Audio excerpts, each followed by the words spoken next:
What's up, guys? Welcome to Whiskey. I'm Jeff. This is a channel where I offer my thoughts and opinions on a specific whiskey, but I also give you other whiskey-related content. Today, we're going to be doing a list.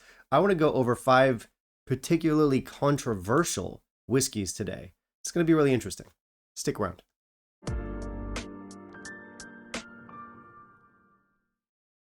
All right, so it's a list today. This one was a suggestion from one of my patrons. I'm still using previously shot videos or lists to keep on rolling out that content because I still am a little bit sick and I can't smell or taste that well. But that's fine. People love lists. Anyway, today we're getting a little bit controversial, or I guess I'm not getting controversial, but the subject is controversial because it's controversial whiskeys that people maybe argue over a little bit or don't always agree on, that kind of thing. But for the first time on this channel, I'm going to try and avoid sharing too much of my opinion.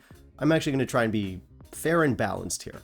I'm going to tell you why these whiskeys are controversial. I'm going to tell you why people take issue with these whiskeys, but I'll also explain some of the justifications or reasonings for the whiskeys being what they are, the way they are, whatever. Because you're always going to have people bashing certain brands, but you'll also have people defending certain brands, standing up for them. So we are going to try and look at both sides of the argument here. So just for today, I'm going to pretend that I'm an actual respectable journalist delving into the choppy waters of controversial whiskeys.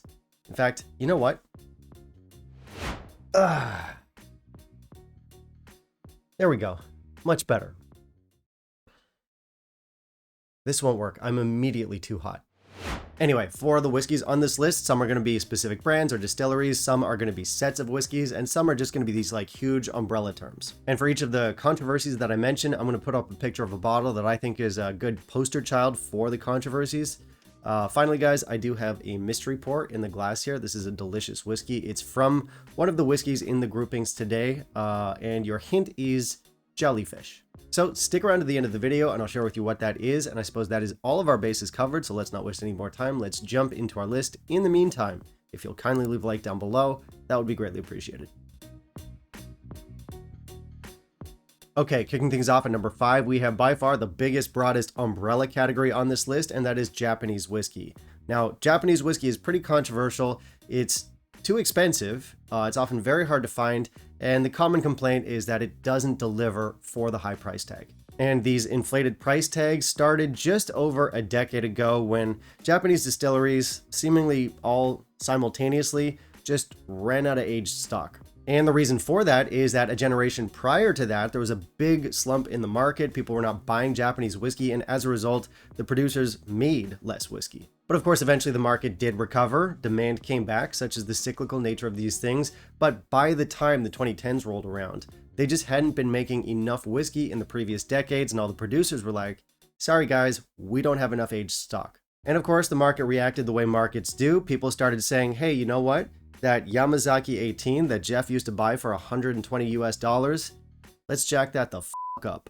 And for context, this bottle that did genuinely used to cost $120 US now sits at around $800. And in fact, it peaked at much higher than that. Now, the explanation for all this is pretty much the explanation I just gave you. I mean, it's a literal market cause and effect issue, but of course you had secondary market players, you had greed, those were issues as well. The good news is that things are getting better. Very slowly. We are getting more aged Japanese stuff back into the market, but it's very gradual. Regardless, it's been a really tough decade for Japanese whiskey fans who are being asked to pay exorbitant amounts of money for whiskeys that were expensive because of their rarity and not because of their quality.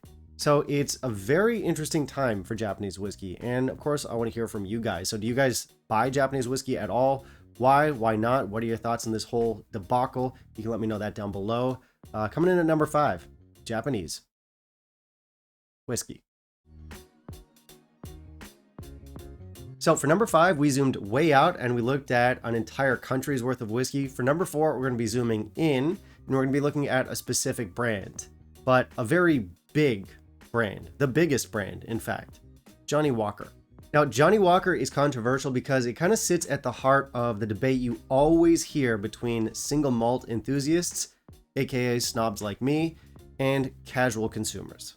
It's a blended whiskey, meaning it's made of both malt and grain in there.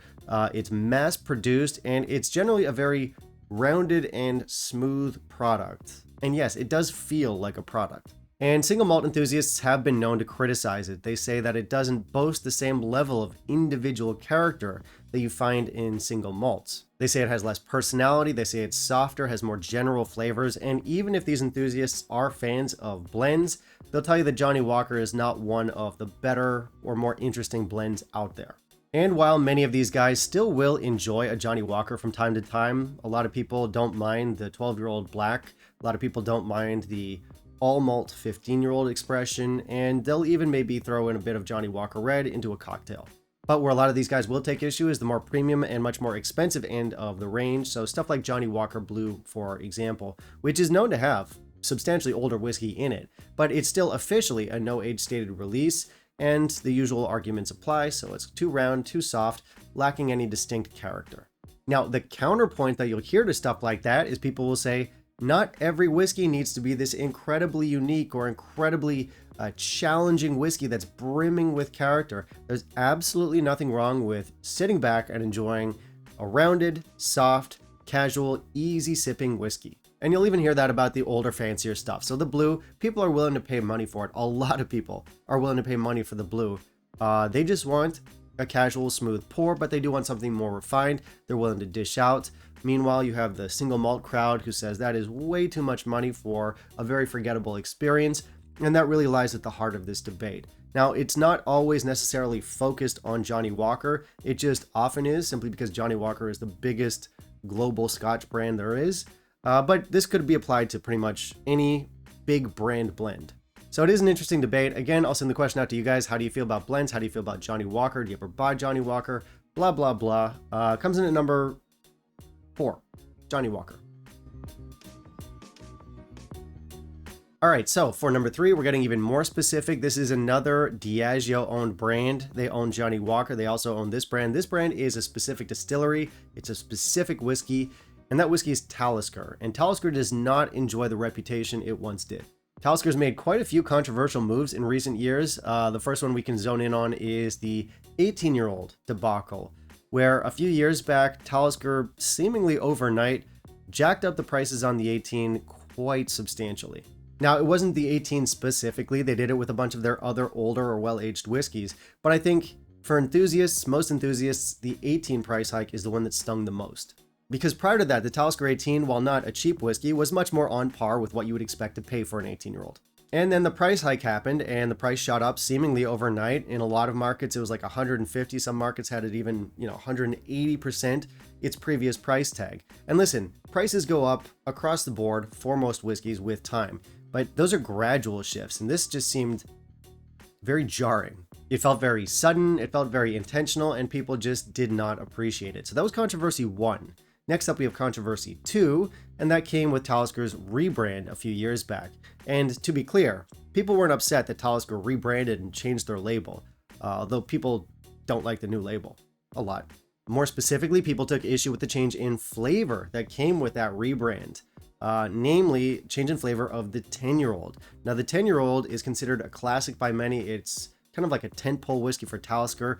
People always considered it to be a very affordable, widely available, and delicious whiskey. At least I did. And the new formulation of Talisker 10 just does not seem to be checking those boxes for most people, so that's another controversy that's been kind of swirling around Talisker for the last few years. Now, in terms of justifications or counterpoints, I haven't really heard much. Very few enthusiasts have come to the defense of the brand, and I suppose if you're a Diageo brand rep, you'll probably just say the cost of business has gone up or some such thing. But I haven't heard any of these points. I think for the most part, people like me are just complaining. Anyway, what do you guys think of Talisker? Are you still buying Talisker? How do you feel about the modern 10-year-old? How do you feel about the 18-year-old? Let me know your thoughts, as always, down below.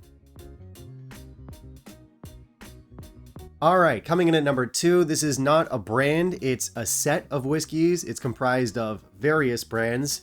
Again, I just made these categories up. But for this one, we've got Diageo special releases. Now, these are annual releases, and enthusiasts generally do like them, but they get pissed off because they have inflated prices and very fancy, very collectible labels. So a lot of people do consider these lines cash grabs because A, they're limited edition whiskeys. You have to buy them within a certain time frame or they all get picked up. They have very colorful, eye-catching labels, and they just seem to cater to the collectors and not necessarily the drinkers. And B, people get upset because these are some of the few whiskeys from these brands that are actually made for enthusiasts in the sense that they're high ABV whiskeys, they tend to be naturally presented, and the core ranges from these brands never give us those. Now, the counterpoint to this is that not every whiskey or every whiskey brand out there is made to cater to enthusiasts. Most whiskey drinkers in the world are not single malt snobs or enthusiasts, and they're like the guys buying Johnny Walker, they like the rounded, smoother whiskeys. And that's the crowd that most of the Diageo brands are catering to. However, Diageo did not forget about us enthusiasts, and once a year, they do give us exactly what we want. So Diageo might defend themselves in that way. They're saying they're catering to pretty much everyone across the board with their lines of whiskey. They have stuff for the casual consumer. They have stuff for the enthusiast. There's something for everyone in there. And I'm curious how you guys feel about that argument. Do you agree with it? Do you think there's some validity to it? Either way, it's not something that I'm going to be commenting on in this video. I did say I'd try and stay out of these arguments and be a little bit objective. Don't know if I succeeded there, but also, I'm both a repeat complainer about these whiskeys and a repeat buyer of these whiskeys. So I'm a hypocrite no matter which side I take, just going to stay out of it. Either way, this is the last Diageo mention on this list. Diageo definitely has a knack for controversy, and their special release line comes in at number 2. Okay, so we made it to number 1, the biggest controversy on this list. Pineapple on pizza. I'm kidding, it's Ardbeg. Now, Ardbeg was and still is a brand with an absolutely massive fan base who considers it the ultimate smoky, peaty Islay whiskey. The brand is undeniably legendary, and people cannot stop arguing about it. And that is because of releases like this, or this, or this, or this. To some people, Ardbeg is putting out way too many special releases, and to some people, they don't necessarily care about the special releases. They're happy to ignore them, but they feel that the core range itself has gone downhill. Now, going back to the special releases for a moment, Ardbeg actually has a long tradition of putting out special releases, and much of the stuff they were putting out between, let's say, 10 to 15 years ago were hugely sought after and very, very respected whiskeys. However, there is an argument that they've been leaning too much into these special releases in recent years, and that many of them are overpriced, no age stated, and somewhat low effort. As for the core range itself, a lot of people just feel that it's gone downhill. Some people suspect that Ardbeg is distracted by pumping out all of these special releases and not putting enough time and effort into just maintaining that core range. However, the brand does have a lot of people who will stand up and say, no, hold on a minute, you're complaining too much. Number one, they'll point to what I just said, Ardbeg does indeed have a long history of putting out special releases. And 2, the core range is actually still very good. They'll say stuff like the 5, the 10, the Corryvreckan, the Uigeadail. These are all exceptional whiskeys, and it's just those whiny, nostalgic curmudgeons that are always like, things were better back in the day. Stop complaining, it's still good whiskey, basically.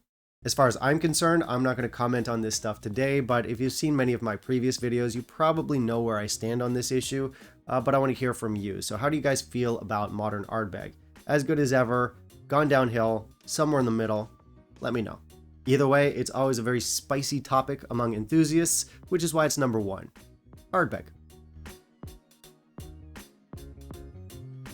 Okay, that was the list, guys. I hope that you enjoyed it. A very edgy topic today. I am looking forward to reading what you guys have to say about these issues down below in the comments. I realize some of us might get a little bit fired up. I hope we all stay respectful. And with that little disclaimer out the way, let's move on to our mystery pour. The hint I gave you guys earlier was jellyfish. The whiskey I've got in my glass right now is Talisker Special Release. This is the jellyfish one. I think this is the 2022 release, if I'm not mistaken, maybe 2021. And just a quick little final controversy for you guys. Another Talisker / Diageo move that not everybody loved.